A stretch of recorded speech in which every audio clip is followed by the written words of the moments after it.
Bangladesh insurance একাডেমির senior faculty member Abul Kalam Azad sir. Sir, আপনাকে welcome জানাচ্ছি আজকের ক্লাসে। আমি দেখছি যে সংখ্যাটা একটু বাড়ছে। তো আমার ধারণা স্যার, আগামী 5 মিনিটের মধ্যে আমাদের যে কাঙ্ক্ষিত স্টুডেন্ট প্যানেল আছে, গতকালও 44-45 জন ক্লাস করেছে, তো সবাই জয়েন করবে। স্যার, আপনার প্রতি রিকোয়েস্ট হচ্ছে স্যার, আমাদের প্রশিক্ষণার্থীরা একটু ইয়ার কোশ্চেন প্যাটার্ন গুলো সম্পর্কে জানতে চান।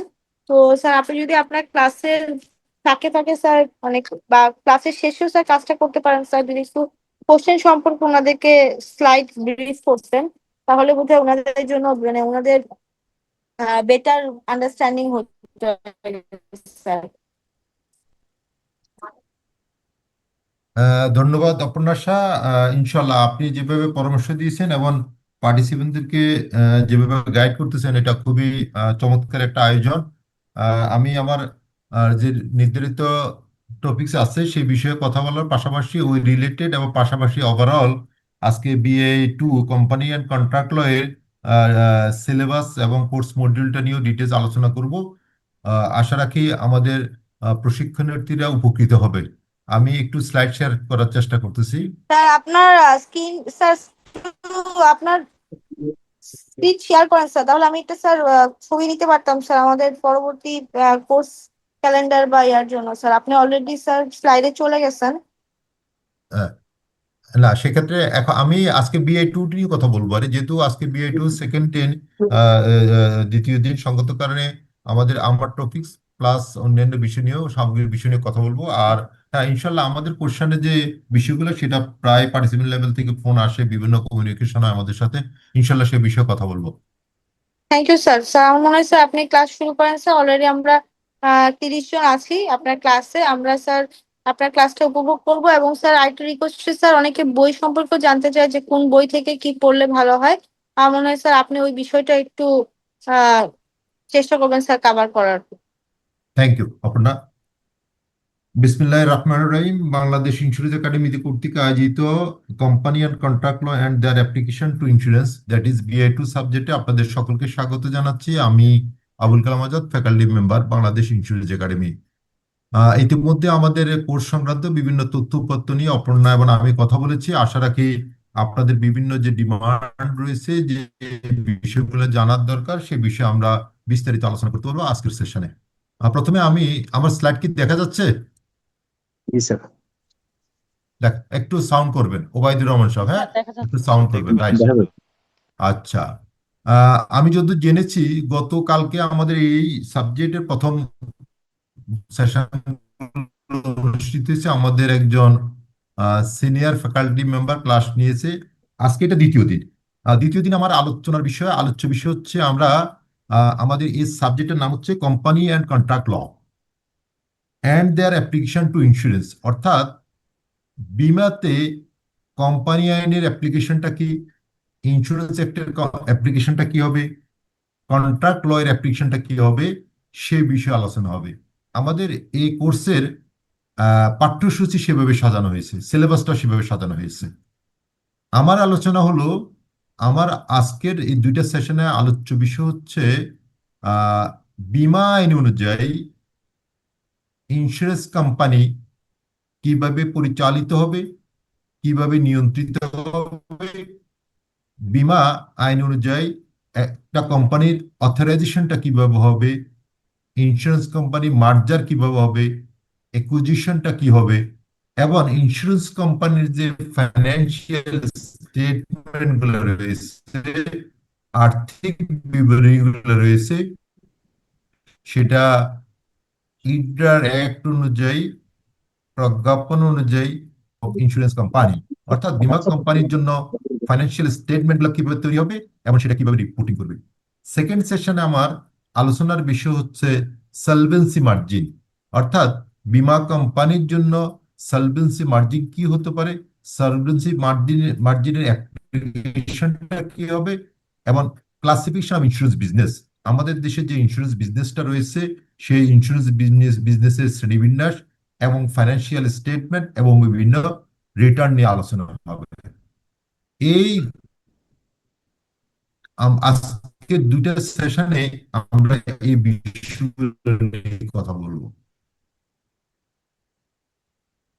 যদি সাউন্ড শোনা না যায়, কোনো বিষয় আপনাদের অস্পষ্ট থাকে, আপনার ক্লাস চলাকালীন কথা বলবেন। শুধু কন্ডিশন আপনারা যে সমস্ত ইন থেকে নয়েজ আসে তারা মিউট অবস্থা থাকবে, আর যাদের নয়েজ আসে না তারা আনমিউট করে কথা বলবেন। যত ধরনের কোশ্চেন আছে আমি চেষ্টা করব, আমার প্রথম চেষ্টা থাকবে আমার যে আলোচ্য বিষয় আছে সে অনুযায়ী আমি আপনাদেরকে ধারণা দেওয়ার জন্য।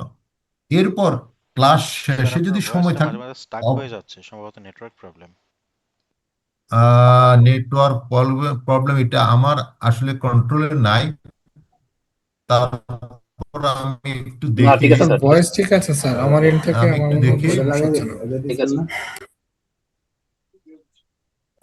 আচ্ছা, যদি বলেন আমি হয়তো যারা নেট সাপ্লাই দেয় ওদেরকে বলি আমার স্পিডটা বাড়াই দিতে বলতে পারি, এতটুকু বুঝতে করতে পারি। যদি মেজর সমস্যা হলে আমাকে বলেন। হ্যাঁ, থ্যাংক ইউ। আচ্ছা, আমরা প্রথমে যে জিনিসটা নিয়ে আলোচনা করব, আমরা কোম্পানি অ্যান্ড কন্ট্রাক্ট ল, এই সাবজেক্টটা কি, এই সাবজেক্টে আমরা কি পড়বো, এই সাবজেক্টে আমরা সিলেবাসটা কি সেটা কথা বলবো। ক্লিয়ার? প্রথমে যে কোনো একজন আমাকে আপনাদের মধ্য থেকে যে কোনো একজন আহ, পড়বেন, স্লাইড দেখে দেখে বলবেন, আমি ডিটেলস এক্সপ্লেনেশন করব। তাহলে বোথই কমিউনিকেশন, অর্থাৎ আমাদের অনলাইন প্ল্যাটফর্মে সবচেয়ে বড় সমস্যা হলো আপনাদেরকে আমরা দেখতেছি না, আপনারা কি শুনতেছেন না বুঝতেছেন সেটা আমরা জানি না। যেটা যে কোনো সেশনের জন্য বডি ল্যাঙ্গুয়েজ, আই কন্ট্যাক্ট খুবই গুরুত্বপূর্ণ, কিন্তু অনলাইনে সবচেয়ে ডিসঅ্যাডভান্টেজ হচ্ছে আই কন্ট্যাক্ট হচ্ছে না। তো সঙ্গত কারণে আমি বিনয়ের সাথে অনুরোধ করব, আপনাদের এখান থেকে যে কোনো একজন আমাকে স্লাইডটা পড়ে শোনাবেন, আমি এটা এক্সপ্লেইন করব, ডিটেল জানাবো। প্লিজ একজন নাম বলে পরিচয় দিয়ে শুরু করবেন।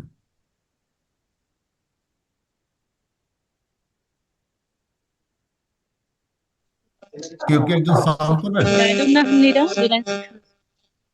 হ্যাঁ,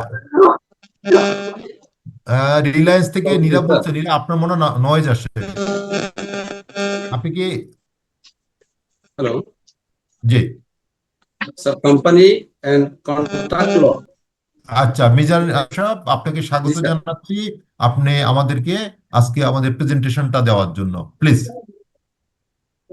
জি sir, company and contract law, their application to insurance BI2 okay okay, examination এতটুকু। এন্ড তাহলে আমাদের সিলেবাস। সাবজেক্টের নাম হচ্ছে কোম্পানি অ্যান্ড কন্ট্রাক্ট ল। তাহলে জি স্যার। আমাদেরকে এই সাবজেক্টে কি পড়তে হবে? কোম্পানি আইন পড়তে হবে। কোম্পানি আইনের অ্যাপ্লিকেশনটা পড়তে হবে। কোম্পানি আইন অনুযায়ী একটা বীমা কোম্পানি কিভাবে গঠন করা হয়, আর্টিকেল অফ অ্যাসোসিয়েশনে কি থাকে, মেমোরেন্ডামে কি থাকে, সেটা পড়তে হবে। সেকেন্ড যেটা পড়তে হবে আমাদের কন্ট্রাক্ট ল।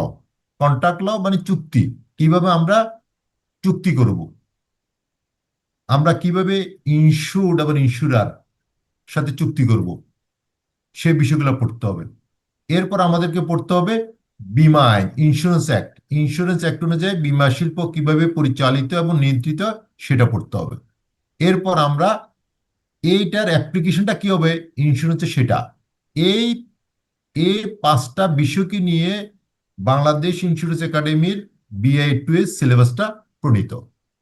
আপনারা অনেকে প্রশ্ন করেন যে স্যার আমরা কি পড়বো, আমাদের সিলেবাসটা কি?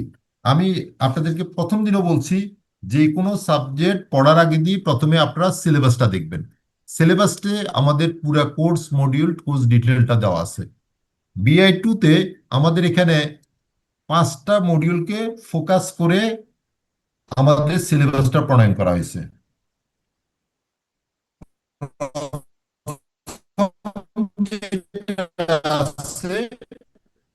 সিরিয়াল নাম্বার 1-এ আছে ব্যাকগ্রাউন্ড টু কোম্পানি ল, ওই আদলে সিলেবাসটা প্রণয়ন করা হয়েছে। সেখানে আমি শুরুতে বলেছি এটা কারণ কোম্পানি ফরমেশন, কোম্পানির মেমোরেন্ডাম, আর্টিকেল, স্ট্যাটুটরি কন্ট্রোল। সিলেবাসের সেকেন্ড যে মডিউলটা সেটা হচ্ছে background to insurance contract law, অর্থাৎ বীমা চুক্তির জন্য যে বিষয়গুলো দরকার সেটা। এটা নিয়ে আমাদের আলাদা মডিউল থাকবে, আলাদা ক্লাস থাকবে। এরপর সিরিয়াল নাম্বার 3 দেওয়া আছে আমাদের BI2 এর সিলেবাসে, অর্থাৎ চুক্তি আইনের সাধারণ নীতিমালা। অর্থাৎ একটা কন্ট্রাক্ট করতে হলে কি কি এলিমেন্টস লাগবে, কি কি কম্পোনেন্টস থাকবে সেটা। এ বিষয়ে গতকালকে সম্ভবত আমাদের সিনিয়র ফ্যাকাল্টি মেম্বার মহোদয় কথা বলেছে। এরপর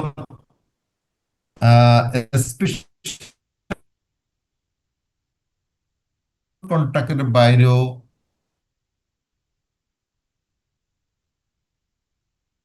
দরকার সেটা।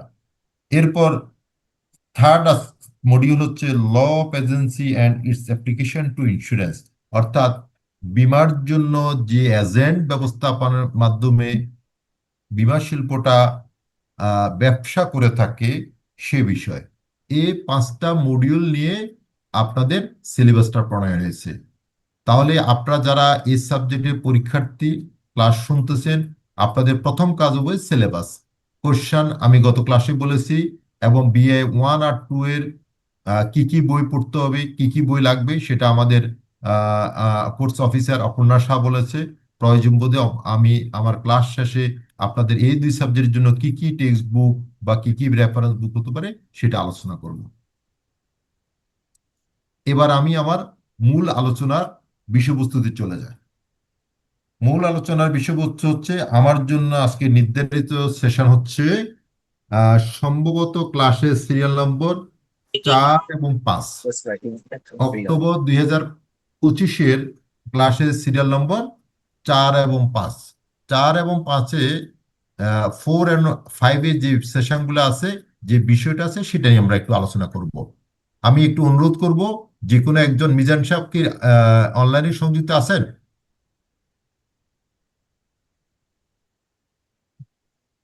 মিজান সাহেব, কেউ একজন একটু ক্লাসটা করেন, স্লাইডগুলো পড়েন, আমি বুঝে দিব please. Bushra Green Delta Insurance, আচ্ছা, ইন্স্যুরেন্স অ্যাক্ট ওকে, 2010। আচ্ছা, আমরা একটা একটা করে বলবো। তাহলে আমরা প্রথমে স্লাইডে বিজনেস ল। দেখতেছি, আমরা একটা একটা করে, আপনি একটা লাইন পড়বেন, আমি ওই লাইনের ব্যাখ্যাটা দিব। ক্লিয়ার? তাহলে সবার জন্য বুঝতে ঠিক সুবিধা আছে হবে। স্যার। এখানে আপনি business insurance law, act 2010, insurance act Bushra, 2010। Thank you. প্রথমে আমরা বীমা আইন, প্রথমে বীমা আইনটা পড়বো। কেন? বিএ 2 এ বীমা আইন অনুযায়ী আপনাদেরকে গুরুত্বপূর্ণ একটা মডিউল। প্রথম কথা হলো, বিআই 2-তে ভালো নাম্বার পেতে হলে আপনারা, যেহেতু এটা ল এবং অ্যাক্ট এবং রুলস রেগুলেশন নির্ভর, আপনাদেরকে আইনের ভিত্তিতে, অর্থাৎ বীমা আইনে এবং কোম্পানি আইনের ভিত্তিতে, কন্ট্রাক্ট ল এর ভিত্তিতে আপনাদেরকে পরীক্ষা উত্তর দিতে হবে। আইনে আপনারা অন্যান্য সাবজেক্টে কিছুটা নিজের মতো করে উত্তর সাজায় লিখতে পারেন, কিন্তু বিআই 2 যেহেতু ভালো নাম্বার পেতে হয়, তা অনেকে বলে স্যার আমরা নাম্বার ভালো পাই না কেন? তার তার কারণটা হলো, বিআই 2 এর জন্য স্পেশালি পরামর্শ হলো, এটা যে সাবজেক্টটা যেহেতু আইন কানুন নির্ভর একটা সাবজেক্ট বিষয়, সঙ্গত কারণে আপনাদেরকে রুলস রেগুলেশন আইনের ধারা অনুযায়ী উত্তরগুলো লেখার চেষ্টা করবেন। এবার আমরা ইন্স্যুরেন্স অ্যাক্টটা নিয়ে কথা বলবো। ইন্স্যুরেন্স অ্যাক্টটা কি? আপনারা জানেন, বীমা শিল্প আমাদের দেশে যে আইন দ্বারা পরিচালিত,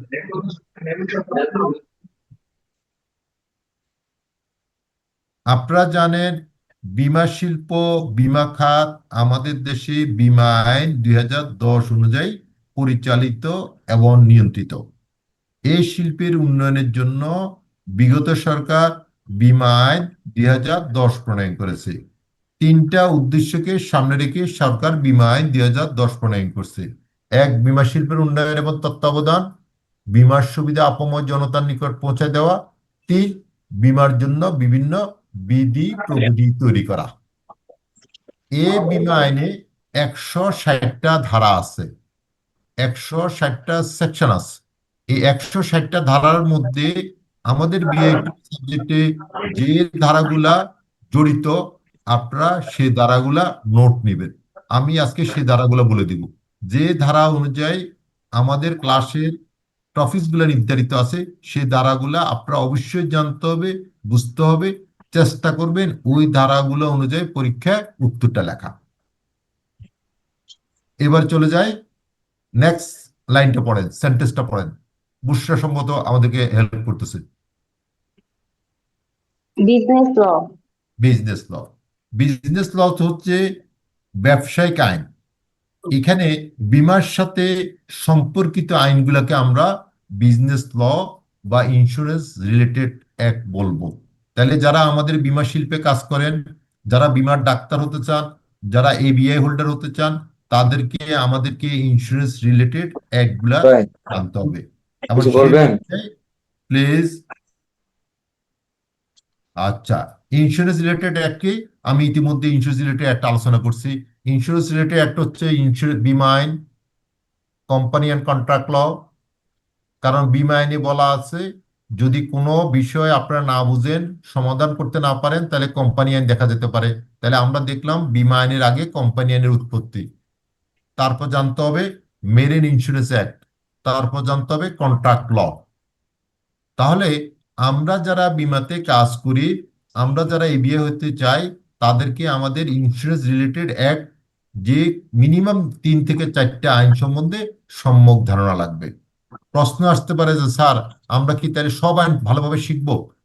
আপনারা আমাদের সিলেবাসের সাথে সম্পর্কিত আইনের ধারাগুলা জানলে হবে। সোর্স অফ বিজনেস ল, এটা আপনারা জানেন যে যে কোনো আইনের মূল সোর্স হচ্ছে পার্লামেন্ট, সংসদ। আমরা ক্লাসে অনেক কিছু আলোচনা করতেছি, এটাও আইনের একটা সোর্স।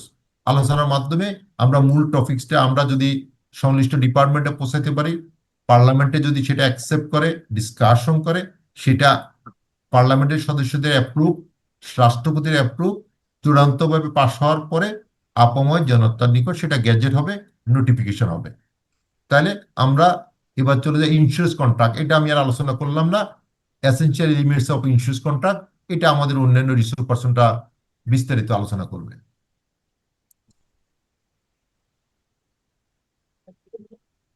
আমি এবার এ পর্যায়ে অনুরোধ করব প্রত্যেকে হাতে প্রোগ্রামটা নেবেন। আমাদের ক্লাসের যে প্রোগ্রামটা আছে, প্রোগ্রামটা হাতে নেবেন। যদি প্রোগ্রাম আপনাদের হাতে না থাকে, আপনারা ক্লাস বুঝবেন না। অনলাইনে থাকবেন, কিন্তু আপনারা টিচার কি পড়াচ্ছে, আপনারা সিলেবাস বহির্ভূত আলোচনা হবে, শুনবে, কাজ হবে না। আমাদের সিলেবাস, আমাদের প্রোগ্রামের ক্লাসের সিরিয়াল নাম্বার 4-এ প্রথমে লেখা আছে কি, বুশরা একটু হেল্প করেন। একটা লাইন পড়বেন, আমি একটা লাইন বুঝে দিব। অথরাইজেশন। অথরাইজেশন। অথরাইজেশন শব্দের অর্থ কি কেউ কি বলতে পারবেন? অথরাইজ অথরাইজ করা অনুমোদন, অনুমোদিত। অথরাইজ অনুমোদন করা। অথরাইজ মানে অনুমোদন, অ্যাপ্রুভাল মানে অনুমোদন, অথরাইজ অনুমোদিত আর কি, অনুমোদিত। অথরাইজেশন। অনুমোদিত। আমরা মোটামুটি কাছাকাছি চলে আসছি সবাই। অথরাইজেশন বলতে বুঝবো বিধিসম্মত। সবাই নোট দেন, আমি আবার বলতেছি, নোট দেন। অথরাইজেশন বলতে বুঝবো বিধিসম্মতভাবে কাউকে কোনো কিছু করতে দেওয়ার ক্ষমতা, বিধিসম্মত ভাবে কাউকে কিছু করে দেওয়ার ক্ষমতা। হ্যাঁ, কোনো কিছু করতে দেওয়ার ক্ষমতা বা অনুমতি, তাকে বলে অথরাইজেশন। ঠিক আছে? বিধিসম্মতভাবে, আবার বলেন। বিধিসম্মতভাবে কাউকে কোনো কিছু করতে দেওয়ার অনুমতি বা পদ্ধতিকে অথরাইজেশন বলে। আমি এবার একটা উদাহরণ দিয়ে বুঝে দিই। সে আপনারা এখানে আমাদের ডিপ্লোমা পরীক্ষা দিচ্ছেন। ডিপ্লোমা পরীক্ষা দেওয়ার জন্য আপনারা কি করছেন? ডিপ্লোমা পাস করছেন, কিন্তু আমাদের বুশরা আছে, সে মনে করে গ্রিনল্যান্ডার কুমিল্লাতে আছে, সে আসতে পারলো না। সে তার পরিচিত একজনকে বলল যে ডিপ্লোমার সনদপত্রটা আমাকে কি করেন, আমার প্রতিনিধি একজনকে দেন। সে তার পরিচিত একজনকে একটা চিঠি দিল আমাদের একাডেমির কর্তৃপক্ষের বরাবর, দিয়ে বলল আমার ডিপ্লোমার সনদপত্রটা মিস্টার এক্স বা ওয়াই কে দেন। তাহলে আপনি কি করছেন? তাকে অথার করছেন, অথরাইজেশন দিচ্ছেন, পাওয়ার দেওয়া, জিনিসপত্রটা আমার হইয়া অমুককে অথরাইজেশন দেওয়া।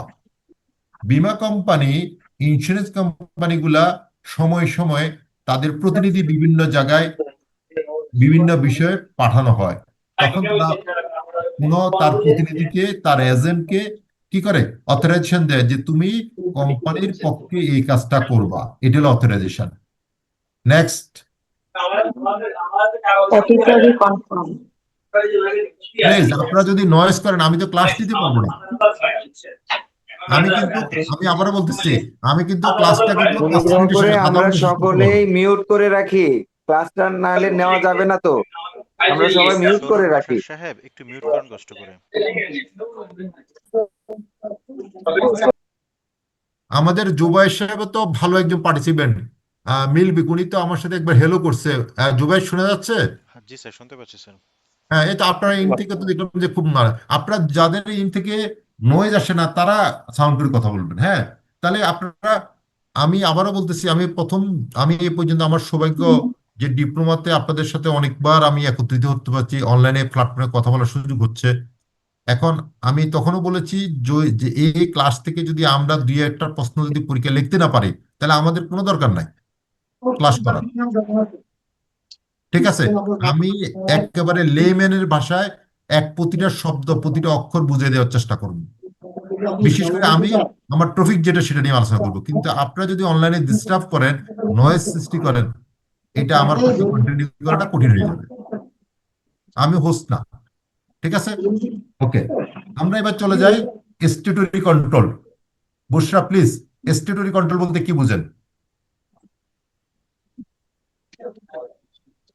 এটা বুঝি আমি।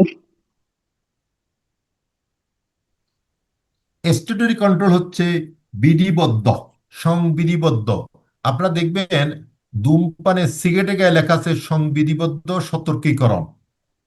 অর্থাৎ সরকার পলিসি নিয়েছে স্বাস্থ্যের জন্য, স্বাস্থ্য স্বাস্থ্য সুবিধা নিশ্চিত করার জন্য সরকার দেখলো যে কিছু কিছু জায়গায় সরকারকে কঠোরহস্তে রোল প্লে করতে হবে।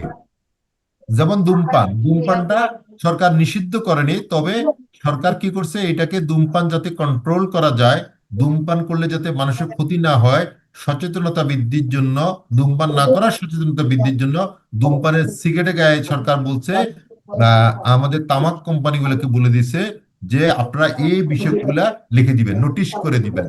এটাকে বলে সংবিধিবদ্ধ সতর্কীকরণ। সেখানে লেখা আছে এরকম, ধূমপান স্বাস্থ্যের জন্য ক্ষতিকর। ঠিক আছে, কোভিডের সময় সরকার অনেক ধরনের হেলথের টেকনিক দিয়েছে, অনেক ধরনের নির্দেশনা দিয়েছে।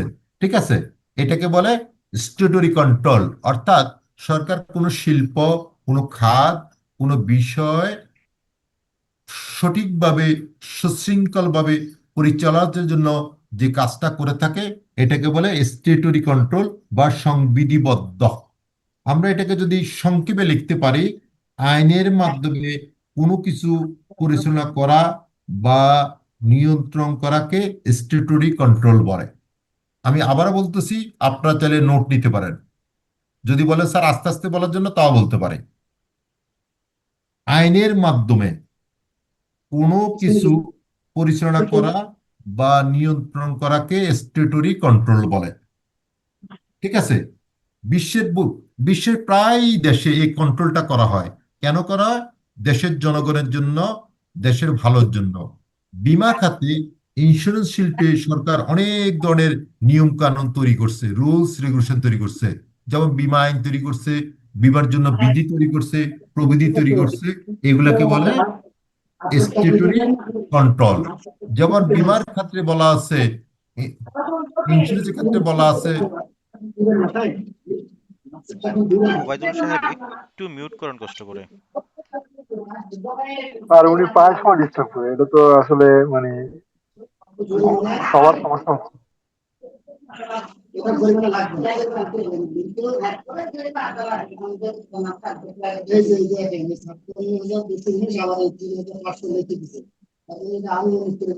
ওবায়দুল,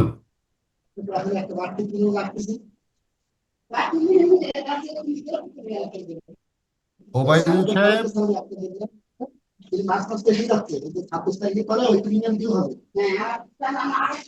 স্যার উনি ডেস্কে নাই, শুনবেন না, আসলে বলতে হবে আর কি। একটু কড়া ভাষা একটু বলে দিয়েন তো, কারণ যদি 10 জনে ডিস্টার্ব করে তাহলে 10 জন 5 মিনিট করে ডিস্টার্ব করলে তো ক্লাস, মাশাআল্লাহ আমারটা ওটা ডিস্টার্বের ক্লাসে। ওবায়দুল সাহেব, আমি অপর্ণাকে, আমার মনে হয় আমাদের একজন কোর্স অফিসার আছে, নোট নেওয়া উচিত। ওনাদেরকে একটু অফিসিয়ালি একটু করতে হবে আমাদেরকে, যা দেখে। দেখতেছি। কারণ একটা ক্লাস নিব, সেক্ষেত্রে যদি আপনাদের প্রয়োজনটা আপনারা যদি না বুঝেন তাহলে কেমন হবে? স্ট্যাটুটরি কন্ট্রোল, তাহলে আমরা দেখলাম বিমার তো কিছু সরকার স্ট্যাটুটরি কন্ট্রোল করে থাকে।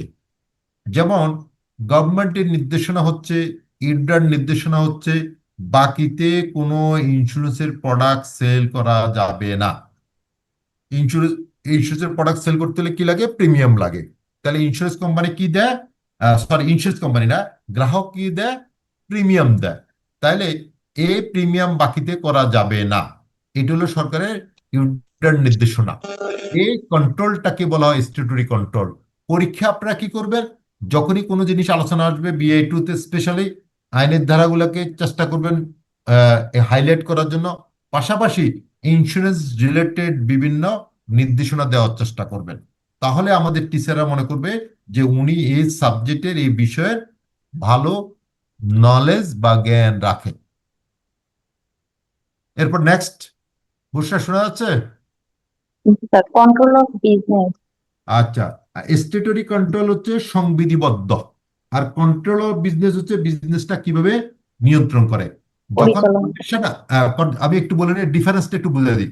কন্ট্রোল অফ বিজনেস এতক্ষণ যা বলছি এটা হলো কন্ট্রোল অফ বিজনেস, কিভাবে বীমা খাত নিয়ন্ত্রিত হবে, কিভাবে পরিচালিত হবে, এটা হলো কন্ট্রোল অফ বিজনেস। আর স্ট্যাটুটরি কন্ট্রোল হচ্ছে যে স্পেসিফিক একটা বিষয় নিয়ে আলোচনা করা। যেমন এখন কোভিড চলতেছে, তখন আমরা এই কোভিড এর জন্য স্পেশালি সরকার হেলথ রিলেটেড এই ইনস্ট্রাকশনটা আছে। ঠিক আছে? এখন বিমাতে বিভিন্ন ধরনের অধপতন চলতেছে, মনে করেন ক্লেম সেটেলমেন্ট অধপতন চলতেছে। এই ক্লেম সেটেলমেন্টের ইস্যুটা নিয়ে যেটা কন্ট্রোল করে সেটা হলো স্ট্যাটুটরি কন্ট্রোল। আর কন্ট্রোল অফ বিজনেস হলো ওভারঅল খাত নিয়ে যেটা হয় সেটা। তাহলে difference between control of business and statutory control, এটা আপনারা বুঝছেন। মৌলিক পার্থক্য নাই, তবে একটু সূক্ষ্মগত পার্থক্য আছে। একটা হলো লং টার্ম প্রসেস, আর একটা হলো short term process. Everybody clear? জি স্যার। বুশরা, যে শুধু একজন দুজন নয়েজ করলে হবে, সরি সাউন্ড করলে হবে, ফিডব্যাক দিলে হবে। বুশরা প্লিজ, আমি কিন্তু আপনাকে আমার রিসোর্স পার্সন হিসেবে আজকে আমরা রিপোর্টিং সিলেক্ট করলাম। Reporting requirements of insurance company under the insurance act 2010। হ্যাঁ, আমি কিন্তু আমার ক্লাসের যে টপিকটা আছে সেটাই আপনাদের এখানে দিছি। ঠিক আছে? রিপোর্টিং রিকোয়ারমেন্ট, অর্থাৎ আমরা ইন্স্যুরেন্স কোম্পানিগুলা কিভাবে রিপোর্ট করব, কিভাবে আমাদের প্রতিবেদন তৈরি করব রিগার্ডিং ইন্স্যুরেন্স অ্যাক্ট 2010। এটা আমরা পরের স্লাইডে ডিটেইলস আলোচনা করব। নেক্সট,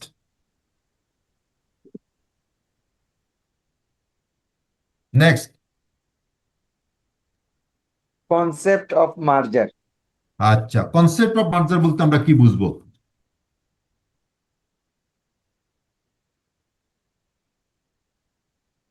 স্যার মার্জারের কনসেপ্ট বা হচ্ছে একীভূত করার যে ধারণা বা আইডিয়া। রাইট। তাহলে মার্জার শব্দের অর্থ হচ্ছে একীভূত বা একত্রীকরণ। তাহলে দুটি কোম্পানির বা একাধিক কোম্পানির সম্পদ এবং দায় একীভূত প্রক্রিয়াকে বলে মার্জার।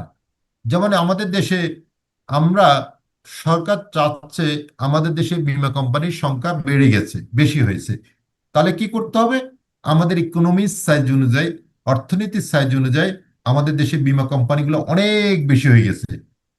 ইডরা চাচ্ছে এখন কিছু কিছু কোম্পানি, দুর্বল কোম্পানি একসাথ করে একটা কোম্পানি গঠন করা, সেটাকে বলে মার্জার। যেমন আপনারা দেখছেন লাস্ট তত্ত্বাবধায়ক সরকার 5টা ব্যাংকে মার্জার করছে, একীভূত করছে। ঠিক আছে? একত্রীকরণ করেছে, এটাকে বলে মার্জার। এই মার্জার করার জন্য সম্পদের ইভ্যালুয়েশন করতে হবে, দায়ের ইভ্যালুয়েশন করতে হবে, ফাইন্যান্সিয়াল স্টেটমেন্টগুলো অডিট করাতে হবে, সকল দায় দেনা সম্পদ সব মিলে কোম্পানিগুলো একটা নামে আবির্ভূত হবে। যেমন আমরা দেখেছি লাস্ট ইয়ার এবং এই ইয়ারে আমরা দেখলাম বিগত সরকার 5টা ব্যাংকে একীভূত করে সম্মিলিত ইসলামী ব্যাংক নাম দিয়ে একটা ব্যাংক করছে। ঠিক, এটা যখন দেখবে যে কোনো ইন্স্যুরেন্স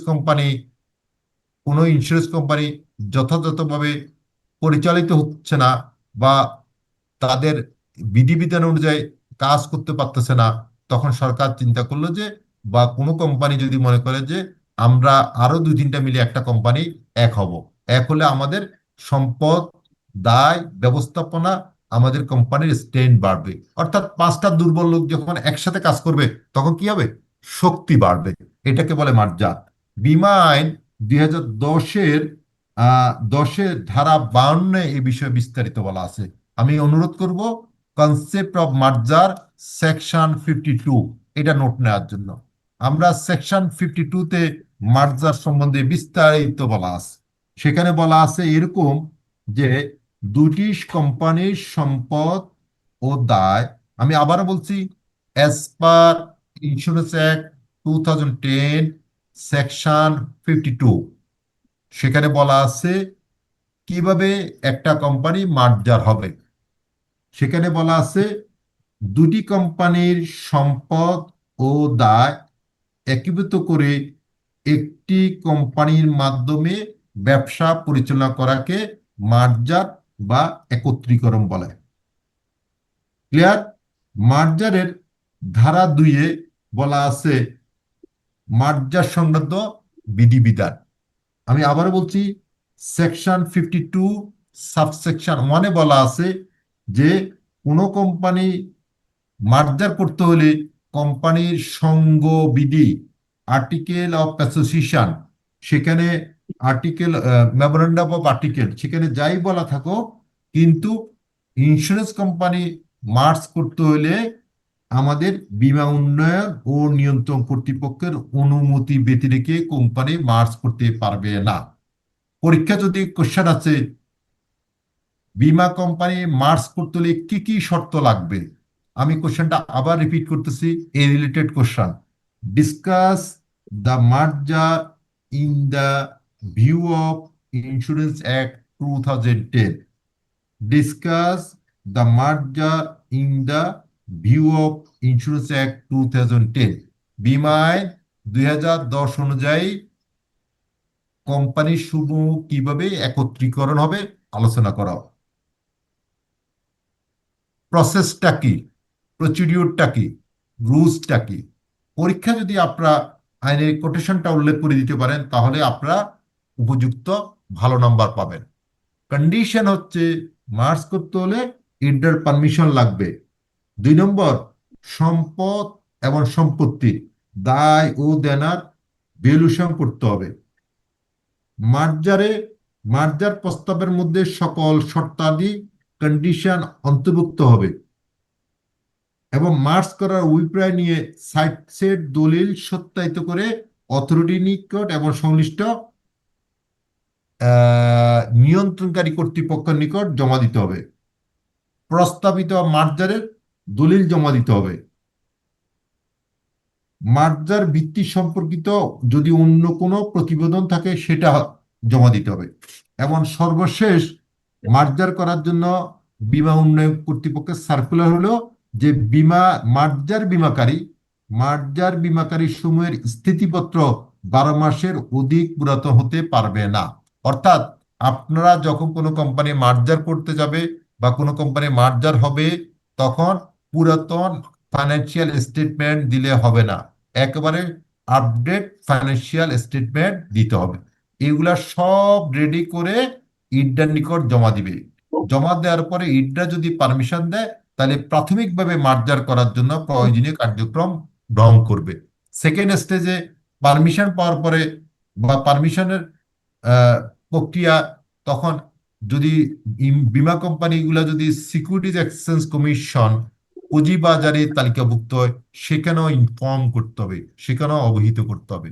তাহলে মার্জার বলতে কি বোঝায়, মার্জারের প্রসিডিউরটা কি, বীমা আইনে কি বলা আছে, এতক্ষণ পর্যন্ত আমরা সেটা আলোচনা করছি। এখন আপনাদেরকে যেটা করতে হবে, মার্জারের জন্য যে সেকশনটা, সেই সেকশনটা আপনারা দেখতে হবে। সেই সেকশনটা হচ্ছে ধারা 52 সাবসেকশন 1, 2 and 3। মার্জার নিয়ে কারো কোনো কোশ্চেন আছে?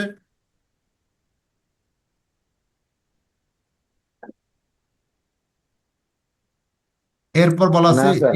Acquisition and buyout. Acquisition and buyout দেখা যাচ্ছে? জি স্যার। জি স্যার, দেখতে পাচ্ছি স্যার। অ্যাকুইজিশন, জুবাইর সাহেব বলেন অ্যাকুইজিশন বলতে আমরা কি বুঝবো? অধিগ্রহণ স্যার। ফাইন, চমৎকার। অধিগ্রহণ। আমি জুবাইরকে অ্যাকুজিশন করলাম, দ্যাট ইজ অর্থ কি জুবাইর সাহেব, আপনাকে আমার দলে ভিড়াই ফেললাম। জি স্যার।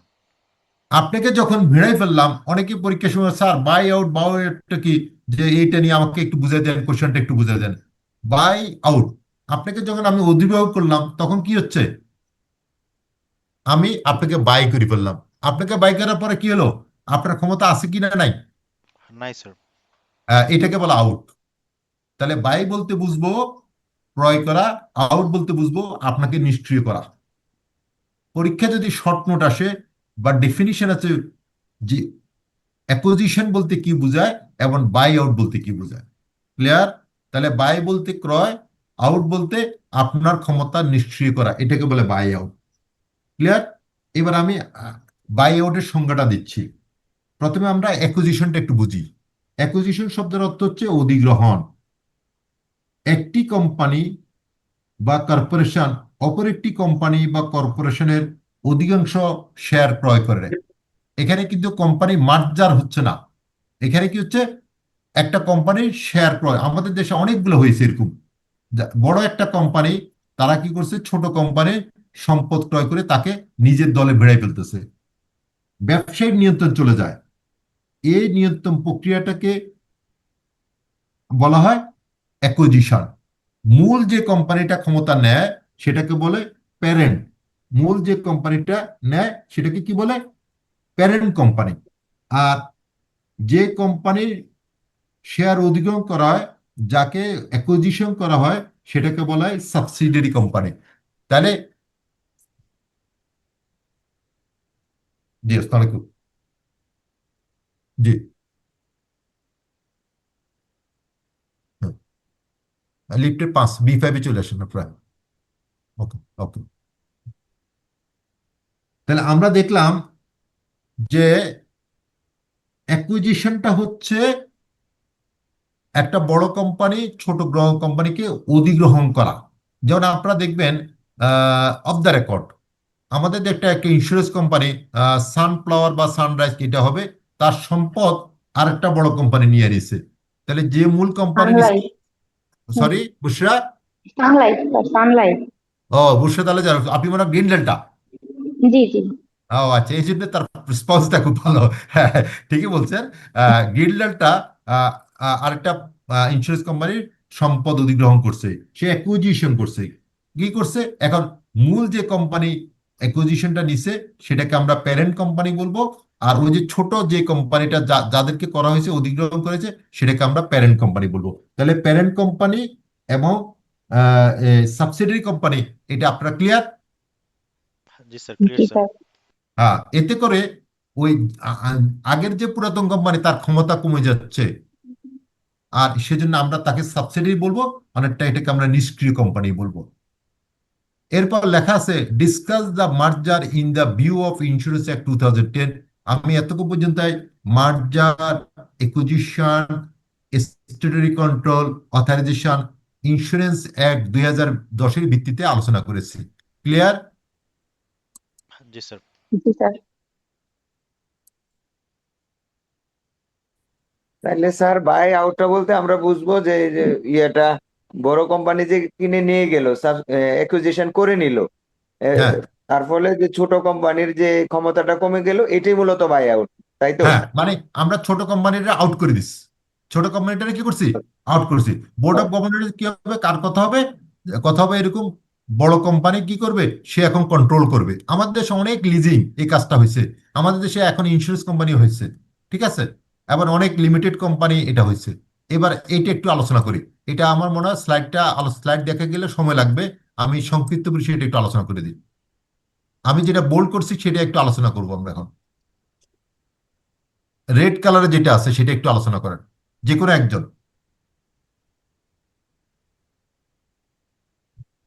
এটা স্যার বলা হয়েছে যে reporting requirement of insurance companies under insurance act 2010।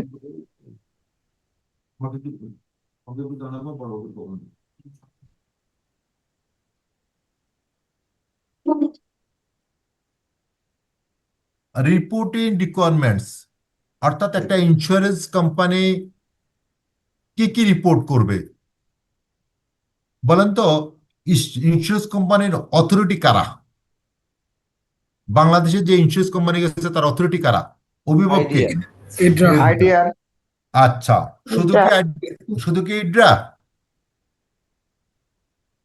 আমি একটা প্রশ্ন করতেছি, বলেন তো বাংলাদেশে যত বীমা কোম্পানি আছে তারা তাদের স্টেটমেন্ট গুলা, রিপোর্টিং গুলা কোথায় কোথায় জমা দিবে? মিনিমাম 5টা জায়গা জমা দিতে হবে। দেখি কারো কনসেপ্টটা ক্লিয়ার আছে কিনা। একটা ইন্স্যুরেন্স কোম্পানি তারা কমপক্ষে সরকারের 5টা নিয়ন্ত্রণকারী কর্তৃপক্ষের নিকট তাদের ফাইন্যান্সিয়াল স্টেটমেন্ট গুলা জমা দিতে হবে। স্যার একটা হচ্ছে বাংলাদেশ ব্যাংক, আর একটা হচ্ছে যে বাংলাদেশ স্টক এক্সচেঞ্জ, বিএফইউস, আর একটা হচ্ছে যে আইডিআর। তিনটে আমার যতটুকু জানা আছে, বাকিটা একটা হলো জানি না। আরেকটা হলো অর্থ মন্ত্রণালয়। আচ্ছা, নেক্সট আর কারো কোনো রেসপন্স আছে? স্যার জেনারেল ইন্স্যুরেন্স হলে সাধারণ বীমা দেওয়া লাগতে পারে, বা জীবন বীমা হলে জীবন বীমা দেওয়া লাগতে পারে। বিএফইউস হবে স্যার?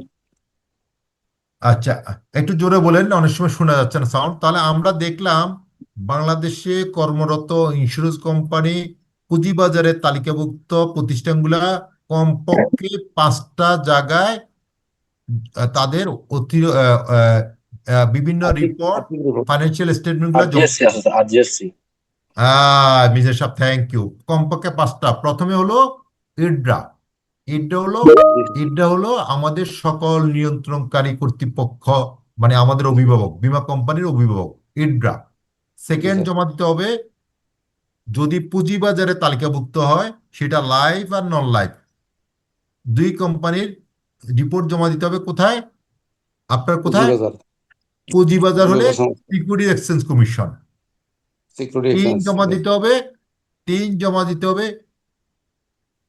আমাদের ইন্স্যুরেন্স কোম্পানির বার্থ সার্টিফিকেট পেয়েছি আমরা প্রত্যেকে। কেউ কি জানি আমরা আমাদের বীমা কোম্পানির জন্ম সনদ আমরা কোথায় পেয়েছি জানেন? অর্থ মন্ত্রণালয় না, আমরা পেয়েছি RJSC, register of joint stock. ঠিক আছে, যেটাকে আমরা কি বলে রেজিস্টার অফ, যেখানে কোম্পানিগুলো নিবন্ধিত হয়, সেটা হলো আমাদের বার্থ সার্টিফিকেট, মানে বীমা কোম্পানি বার্থ সার্টিফিকেট RJSC। তাহলে কটা বললাম? 3টা। আমাদের মধ্যে থেকে কেউ একজন বলছে বাংলাদেশ ব্যাংক। না, বাংলাদেশ ব্যাংকের প্রয়োজন হয় না, কারণ বাংলাদেশ ব্যাংক আমাদের বীমা কোম্পানির অথরিটি না। তবে বাংলাদেশ ব্যাংক যদি মনে করে যে অমুক কোম্পানির রিপোর্টটা আমার দরকার, ইফ নেসেসারি, তখন বাংলাদেশ ব্যাংক চাইতে পারে। সেটা দুদক চাইতে পারে, সেটা XYZ সরকারের যে কোনো অথরিটি চাইতে পারে। রাইট, BFI চাইতে পারে, কিন্তু সেটা ম্যান্ডেটরি না। সেটা ইফ নেসেসারি, যদি প্রয়োজন হয়। তাহলে আমরা কটা বললাম? আমরা বললাম ইরড্রা, আমরা বললাম সিকিউরিটি এক্সচেঞ্জ কমিশন, আমরা বললাম RJSC। আরেকটা জায়গায় জমা দিতে হয়, সেটা আমরা সবাই জমা দিতে হবে। এবং বলা আছে বীমা কোম্পানির অ্যাকাউন্টস ক্লোজ, অর্থাৎ বীমা কোম্পানির অ্যাকাউন্ট শুরু হয় জানুয়ারিতে, শেষ হয় ডিসেম্বর। এই 12 মাসের অ্যাকাউন্টসটাকে অডিট করায় 6 মাসের মধ্যে, 6 মান্থ। আমি কিন্তু আবারও বলতেছি, প্রতিটা শব্দ বুঝে নেওয়ার চেষ্টা করবেন আমার কাছ থেকে। যিনি কম বুঝেন ওনাকে যদি আমি বুঝাতে পারি, তাহলে আমার সেশন সাকসেস। যারা জানেন তাদেরকে আমার বোঝানোর দরকার নাই, তারা আমাদের চেয়ে ভালো জানে। কিন্তু যিনি কম জানেন, উনি যদি পরীক্ষা খাতা লিখতে পারে, এটা হলো সফলতা আমার। তাহলে আমরা দেখলাম আমরা আমাদের সবাই আমাদের রিটার্ন সাবমিট করি সংশ্লিষ্ট সার্কেলে, ডিসিটি অফিসে। তাহলে বীমা কোম্পানি তার রিটার্ন ওই যে সার্কেলে সে অধিভুক্ত, ওই সার্কেলে কর অফিস, যেটাকে বলে জাতীয় রাজস্ব বোর্ডের ডিসিটি অফিসে জমা দিতে হবে। তাহলে বীমা আরেকটা জায়গা কোথায়? NBR। আরেকটা কোথায়? NBR মানে ট্যাক্স অফিসে জমা দিতে হবে। তাহলে আমি কটা বললাম? 4টা বললাম।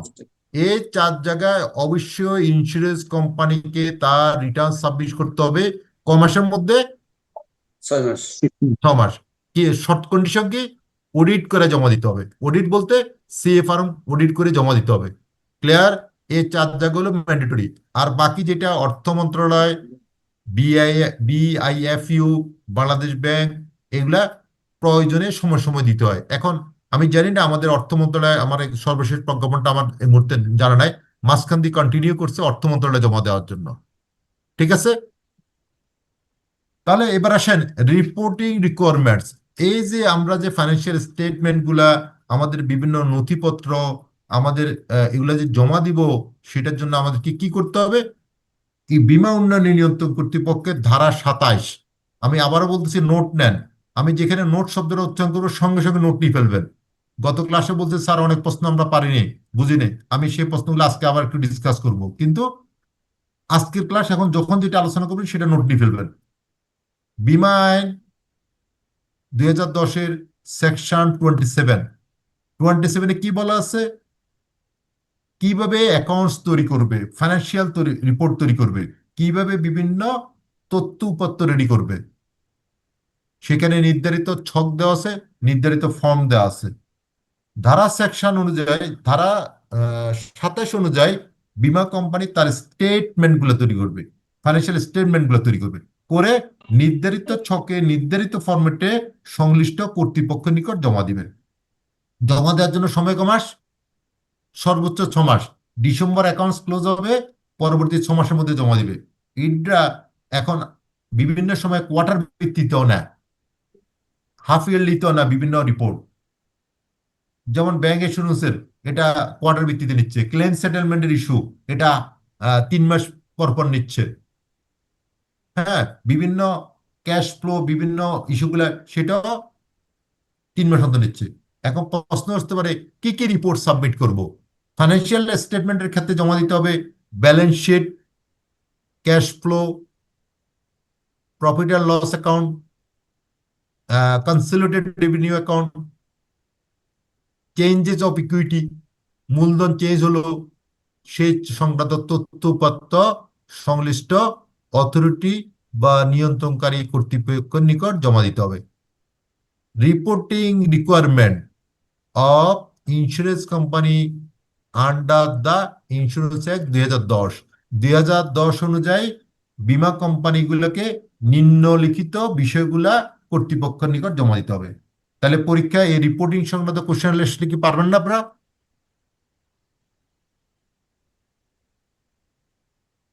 জি স্যার। ইনশাল্লাহ স্যার। এবার আমি আরো কয়েকটা ধারা আপনাদেরকে ক্লিয়ার করি, যেটা আপনাদের পরীক্ষার উপযোগী হবে, সেটা একটু আলোচনা করি। সেটা হচ্ছে আমরা ধারা 27 অনুযায়ী ফাইন্যান্সিয়াল স্টেটমেন্ট গুলো তৈরি করব। ধারা এক ধারা 130-এ, সেখানে ধারা 130, ধারা 131, ধারা 132, এই তিনটা ধারাতে বলা আছে, যদি যথাযথভাবে অ্যাকাউন্টস তৈরি করা না হয়, যথাসময়ে যদি অ্যাকাউন্টসটা রিপোর্টটা দাখিল করা না হয়, দলিলে যদি ফাইন্যান্সিয়াল স্টেটমেন্টে বিভিন্ন ডকুমেন্টে যদি বিভিন্ন রিটার্নে যদি মিথ্যা তথ্য প্রদান করা হয়, তাহলে 3 বছরের কারাদণ্ড, অনধিক 5 লক্ষ টাকা অথবা উভয় দণ্ডে জড়িত করার বিধান বলা আছে। তাহলে ধারা 131-এ কি বলা আছে? সেকশন 131-এ বলা আছে, যদি কোনো ইন্স্যুরেন্স কোম্পানি যথাযথভাবে অ্যাকাউন্টস তৈরি না করে, রিপোর্টগুলো যদি সাবমিশন না করে, তাহলে কর্তৃপক্ষ তাদেরকে জরিমানার বিধান রাখছে। কর্তৃপক্ষ মানে ইডরা হচ্ছে সরকারের পক্ষে বীমা শিল্পকে দেখাশোনা করে। সেখানে বলা আছে যে 3 বছরের কারাদণ্ড হবে, অথবা কোম্পানিকে 5 লক্ষ টাকা আর্থিক জরিমানা করা হবে, অথবা অনধিক। তাহলে আমি বীমাতে যারা কাজ করেন, আমি সকলকে অনুরোধ করব বীমা আইনের উল্লেখযোগ্য ধারাগুলা আপনারা আলোচনা করবেন। ক্লাস শেষে আমি আবার দরকার এগুলা কোন কোন ধারা পড়বেন সেটা আলোচনা করব। এখন আমার স্লাইড অনুযায়ী আমরা সেশনটা শেষ করি।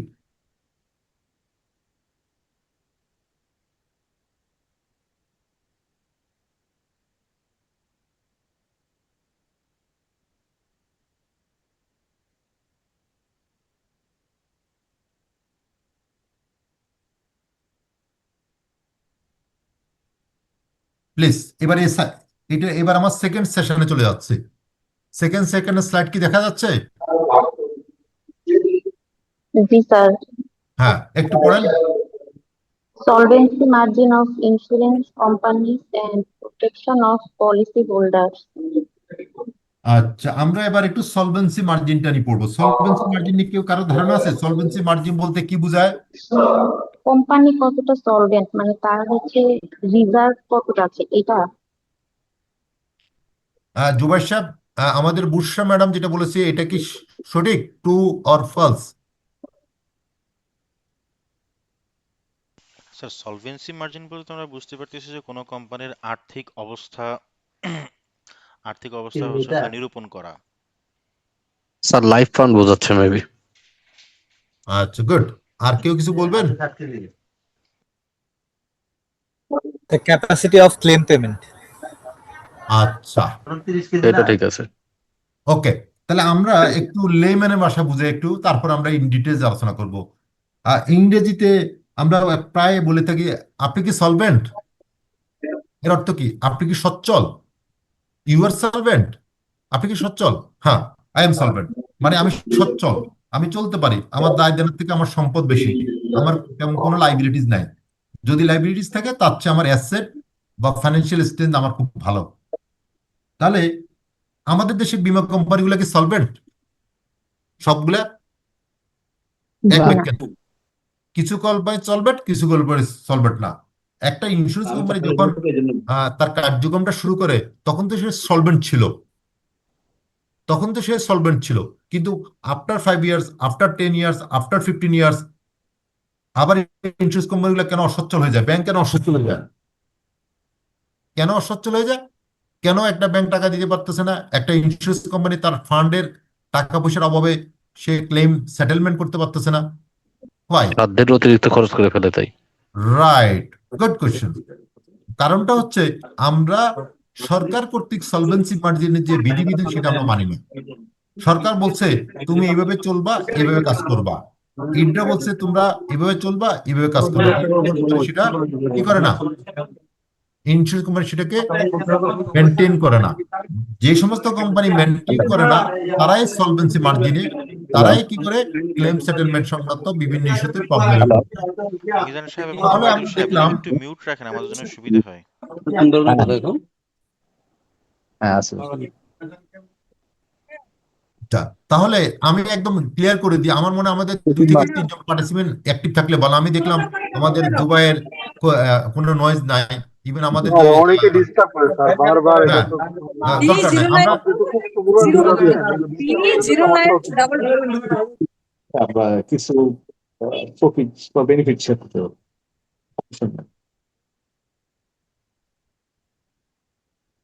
আচ্ছা, তাহলে আমরা দেখলাম যে what is solvency margin. Solvency margin বলতে আমরা কি বুঝবো? আমরা দেখলাম সলভেন্ট হলো সচ্ছল, আর সলভেন্সি মানে ঋণ পরিশোধের ক্ষমতা বা সচ্ছলতা। মার্জিন শব্দের অর্থ কিনারা বা প্রান্ত। মার্জিন শব্দের অর্থ কিনারা বা প্রান্ত।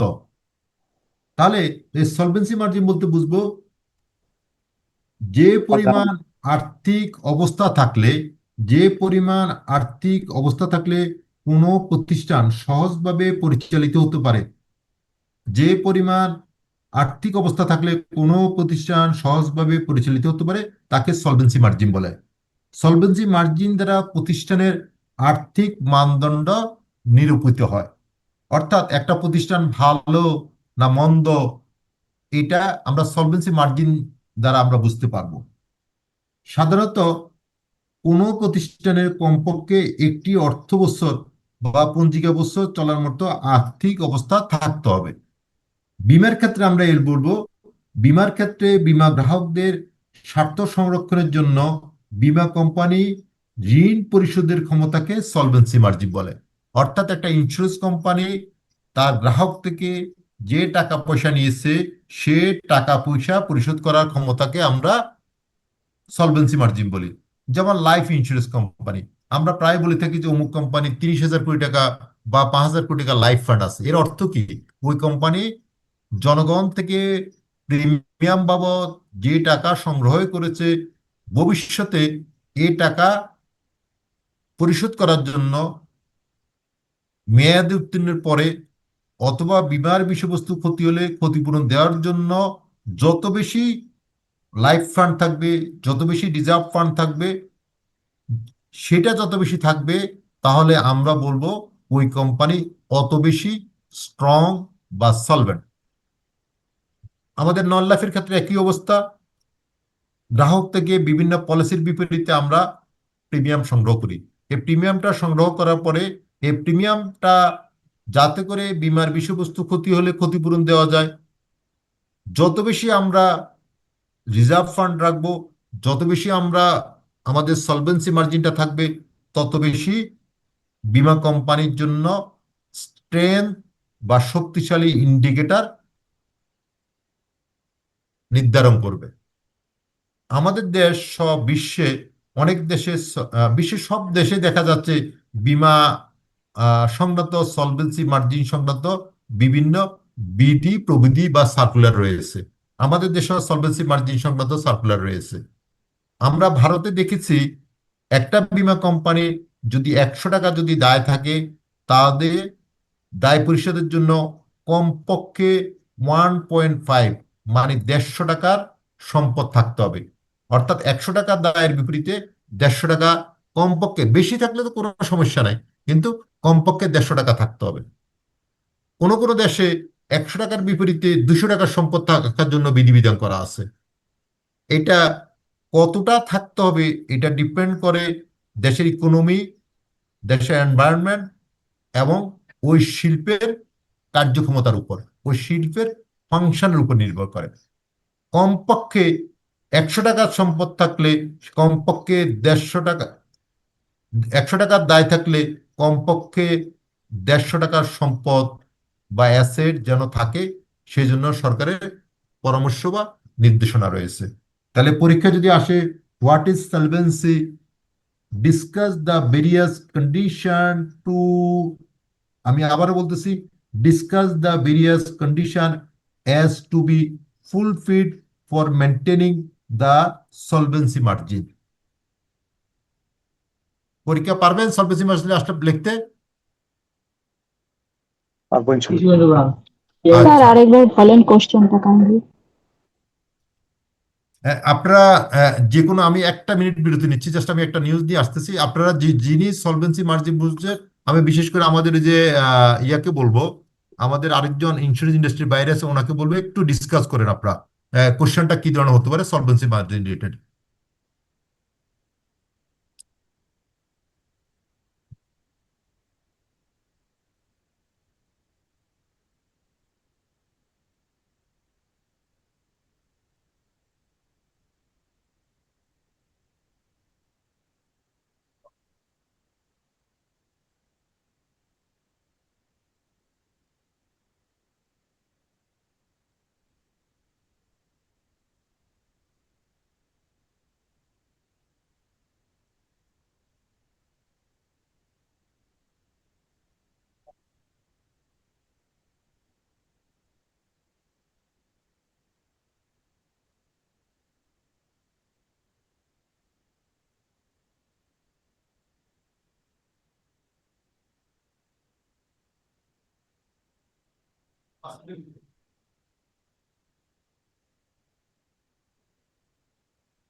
সরি, তাহলে আমরা সলভেন্সি মার্জিন নিয়ে কথা বলেছি। সলভেন্সি মার্জিন রিলেটেড কোশ্চেন হলো, discuss the various condition as to be fulfilled for maintaining the solvency margin। এরপর add protection to policy holder, অর্থাৎ সলভেন্সি মার্জিন দ্বারা কাস্টমারকে কিভাবে প্রোটেকশন দেওয়া হয়, নিরাপত্তা দেওয়া হয়। তাহলে কি পারবেন না আপনারা লিখতে? বুশরা, শোনা যাচ্ছে?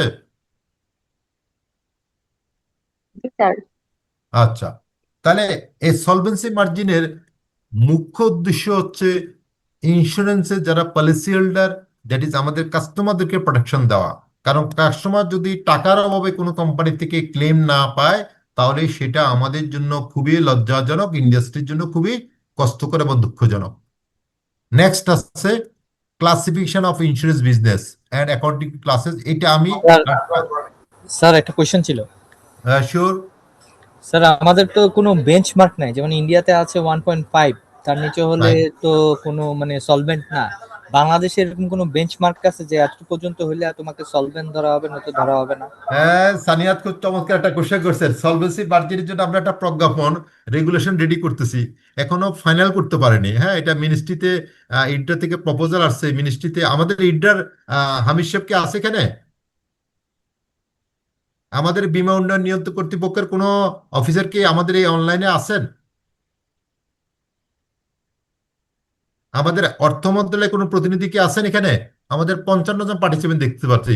আমাদের মিনিস্ট্রি অথবা ইড্রা এটা অ্যাকুরেট তথ্যটা দিতে পারবে। আমার জানা মতো নাই স্যার, আমি যতটুকু ঘাটছি হ্যাঁ হ্যাঁ, আমি জানি, I know it, I know it. তারপরে আমরা যেটা ভবিষ্যতে হবে, সেটা নিয়ে একটু জানতে চাচ্ছিলাম। কেউ কি আছেন? ওকে, আমরা ধরে নিতে পারতেছি যে আমরা একটা স্ট্যান্ডার্ড বলে দিব পরীক্ষায়, যে এটার জন্য বিধিবিধান আমরা ইতিপূর্বে যেটা আছে সেটাকে আমরা ফলো করতেছি, বাট এটাকে এই বিধিবিধানটাকে আমরা একটু আপডেট। যেমন আমাদের বীমা আইনে 160টা ধারা আছে। হ্যাঁ, 160টা ধারার মধ্যে বলা আছে আপনার কিছু জায়গায় বলছে রুলস তৈরি করতে হবে, কিছু জায়গায় বলছে রেগুলেশন তৈরি করতে হবে। মানে কিছু জায়গায় বিধি, কিছু জায়গায় প্রবিধি। এ পর্যন্ত আমাদের বিধি প্রবিধি প্রায় 70 থেকে 80টা লাগবে। সেখানে আমাদের তৈরি হয়েছে সম্ভবত বিধি প্রবিধি মিলি সম্ভবত 30 থেকে 35টা হবে, বা 30টার উপরে হবে। ঠিক আছে, এখনো অনেকগুলো বিধি প্রবিধি যেমন এজেন্ট প্রবিধানমালা তৈরি হয়েছে, নন কমিশনের জন্য একটা সার্কুলার হয়েছে, তারপর এরকম বিভিন্ন বিষয় হয়েছে। আবার কিছু ফাইভ প্ল্যান আছে। তো এইটাও ফাইভ প্ল্যান আছে। তবে আমরা এখন পূর্বে যে বিধিবিধান আছে সে অনুযায়ী আমরা কার্যক্রমটা চালিয়ে নিচ্ছি। আচ্ছা, এরপর এই স্লাইডে প্রিন্সিপালটা, insurance principle applied to insurance business, এটা আমাদের গতকালকে সম্ভবত আলোচনা করেছে, এবং এটা আমাদের বিভিন্ন টিচার আলোচনা করছে। আমি এই রিলেটেড কোশ্চেন ক্লাস শেষে দিয়ে একটা বলবো।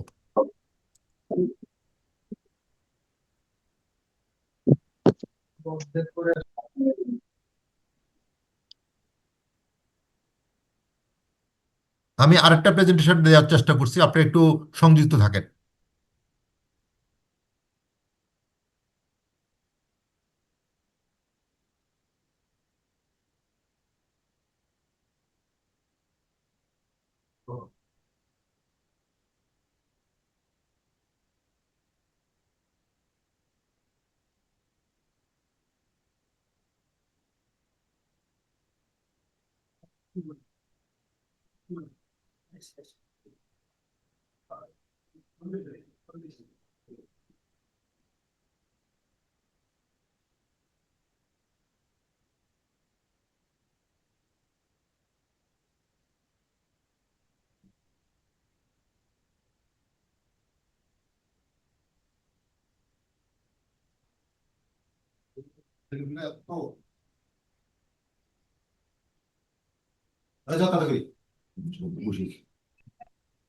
হ্যাঁ, 3টে বলছে যেন আগে আসতে, তাতে কি করবো?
আমি 8টা স্লাইড দেখানোর চেষ্টা করছি, দেখা যাচ্ছে? জি স্যার, দেখতে পাচ্ছি স্যার। আচ্ছা, এখন আমরা বীমা আইন কি সেটা আমরা আলোচনা করছি, বীমা আইনে কেন প্রয়োজন সেটা আলোচনা করছি। এখন কোশ্চেন হচ্ছে বীমা আইনের লক্ষ্য উদ্দেশ্য কয়টি, কেউ কেউ বলতে পারবেন?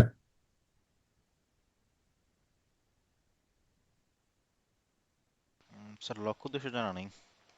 আচ্ছা, বীমা আইনের লক্ষ্য উদ্দেশ্য, প্রত্যেকটা আইনের কিছু লক্ষ্য থাকে, উদ্দেশ্য থাকে। বীমা আইনে লক্ষ্য এবং উদ্দেশ্য হচ্ছে 3টা।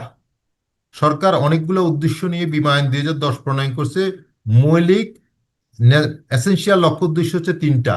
1, বীমা শিল্পের উন্নয়ন এবং তত্ত্বাবধান।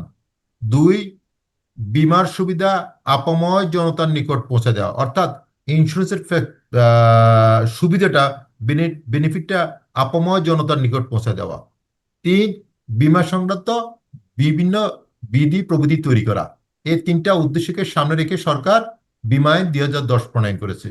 যদি সংক্ষেপে বলি, বিশ্বের সর্বপ্রথম বীমা আইন তৈরি হয় 1938 সালে। ব্রিটিশরা আইন কেন তৈরি করেছে? আজকের ক্লাসে আমরা কোম্পানি আইন, কন্ট্রাক্ট ল, বীমা আইন, যতগুলো আইন কানুনগুলো আমরা দেখতেছি, এগুলার মূল ডিপু আতুরঘর হচ্ছে ব্রিটিশরা। ব্রিটিশরা আমাদের যে আইন কানুনগুলো তৈরি করেছে, সেই আইন কানুনগুলো আমরা ফলো করতেছি। আমরা সেগুলো অনুযায়ী আমাদের শিল্প বিভিন্ন কাজ পরিচালিত হচ্ছে। দেশ স্বাধীন হওয়ার পরে 38 সালে যে বীমা আইন, সেই আইন অনুযায়ী বীমা শিল্পটা পরিচালিত এবং নিয়ন্ত্রিত হতো। বিগত সরকার বীমা শিল্পের উন্নয়নের জন্য বীমা আইন 2010 প্রণয়ন করেছে। এই আইনে 160টি ধারা আছে। এই আইনে ধারা আছে কয়টি? 160টি ধারা।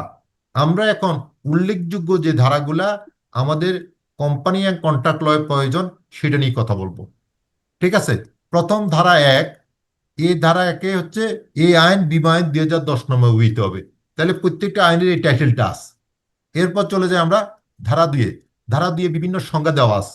এখানে বীমা সম্পর্কিত বিভিন্ন সংজ্ঞা দেওয়া আছে। আমরা মাঝে মাঝে বিভিন্ন সংজ্ঞা নিজের মতো করে বলি, কিন্তু আইনে স্পেসিফিক বলা আছে ইনস্যুর বলতে কি বোঝায়, ইন্স্যুরার বলতে কি বোঝায়, অর্থাৎ বীমা গ্রাহক বলতে কি বোঝায়, বীমা বলতে কি বোঝায়, আন্ডার রাইটিং বলতে কি বোঝায়, ক্লেম বলতে কি বোঝায়, সেটা বলা আছে। বীমা আইন ধারা 2-এ বলা আছে, যদি আমরা কোনো বিষয় যদি না বুঝি, তাহলে আমাদেরকে কোম্পানি আইন দেখা যেতে পারে। এই জন্য আমরা যারা বীমাতে যারা কাজ করি, আমাদেরকে কমপক্ষে 3 থেকে 4টে আইন শিখতে হবে, জানতে হবে। বীমা আইন, কোম্পানি আইন, marine insurance act, contract law. Okay, বীমা আইন ধারা 2-এর 5-এ যে স্লাইডটা আছে,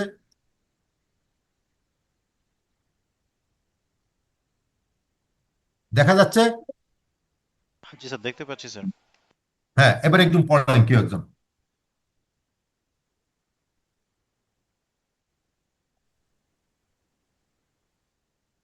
প্লিজ। বুস্টার পড়েন।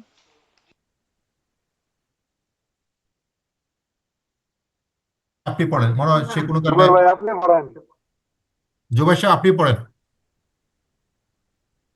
আচ্ছা স্যার, বীমা ব্যবসা বীমা ব্যবসার শ্রেণীবিন্যাস।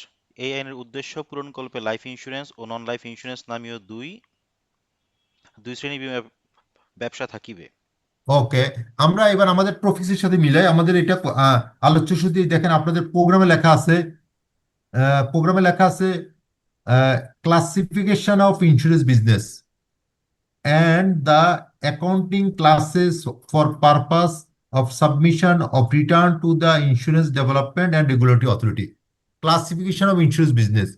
Classification of insurance business বুঝবো বীমার শ্রেণীবিন্যাস, অর্থাৎ বীমাটাকে কয়টা শ্রেণীতে ভাগ করা হয়েছে। In view of insurance business, আমাদের দেশে বীমা আইন 2010 অনুযায়ী সেকশন 5 মতে ইন্স্যুরেন্স বিজনেসটাকে 2টা শ্রেণীতে ভাগ করা হয়েছে। একটাকে বলি আমরা লাইফ, আরেকটাকে বলি আমরা কি নন লাইফ। ঠিক আছে, লাইফ বলতে বোঝায় জীবনের সাথে সম্পর্কিত যে বিষয়গুলি যে কোম্পানি বিক্রি করবে বা যে প্রোডাক্টগুলো রয়েছে, সেটা হলো লাইফ ইন্স্যুরেন্স কোম্পানি। আর নন লাইফ বলতে বুঝবো সম্পদের বীমা বা সম্পত্তির বীমা। আমরা প্রায় বলে থাকি জেনারেল ইন্স্যুরেন্স, এটা আসলে আইনের ভাষা বলা হয় নন লাইফ ইন্স্যুরেন্স। নন লাইফের প্রোডাক্টগুলো কি, এটা আপনারা জানেন। লাইফের প্রোডাক্টগুলো কি সেটা আপনারা জানেন।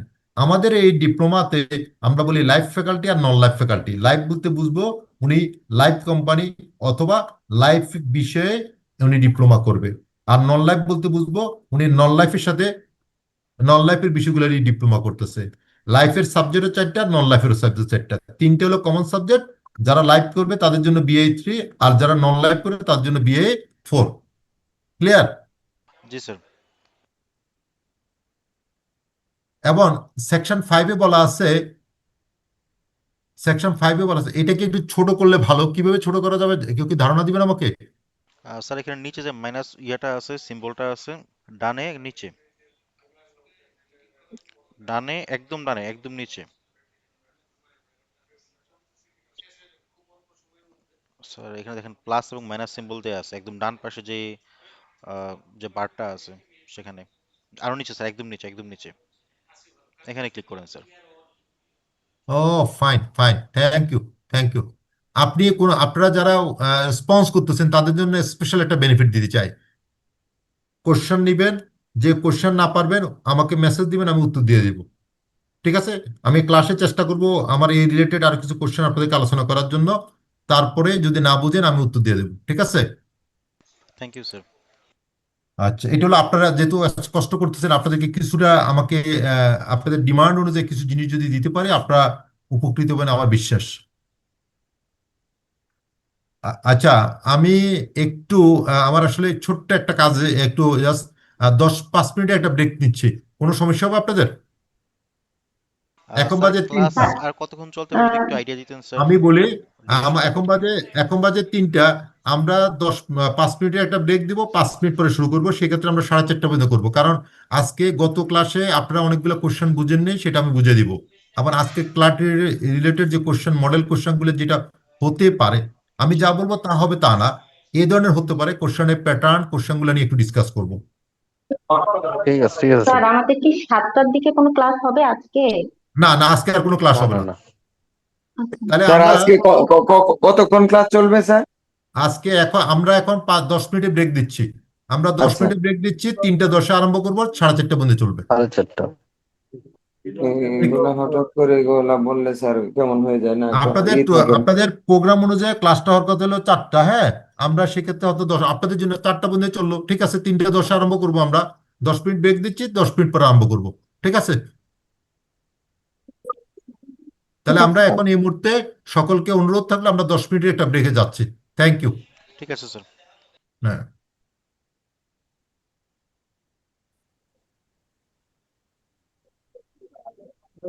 আমি একটা স্লাইড দেখা যাচ্ছে, ওই স্লাইডটা আপনি একটু দেখেন, ফাঁকে নোট নেন। স্যার আপনার হোয়াটসঅ্যাপ নাম্বারটা দিয়েন, আর একটু যে আমরা যাতে মেসেজ করতে পারি স্যার, যদি কোনো সমস্যা হয় আপনার থেকে কোশ্চেন জানবো। সবাই এই জিনিসটা এটা নোট নিবেন, সবাই এটা বুঝেন, পড়েন। আমি 10 মিনিট পরে সংযুক্ত হচ্ছি।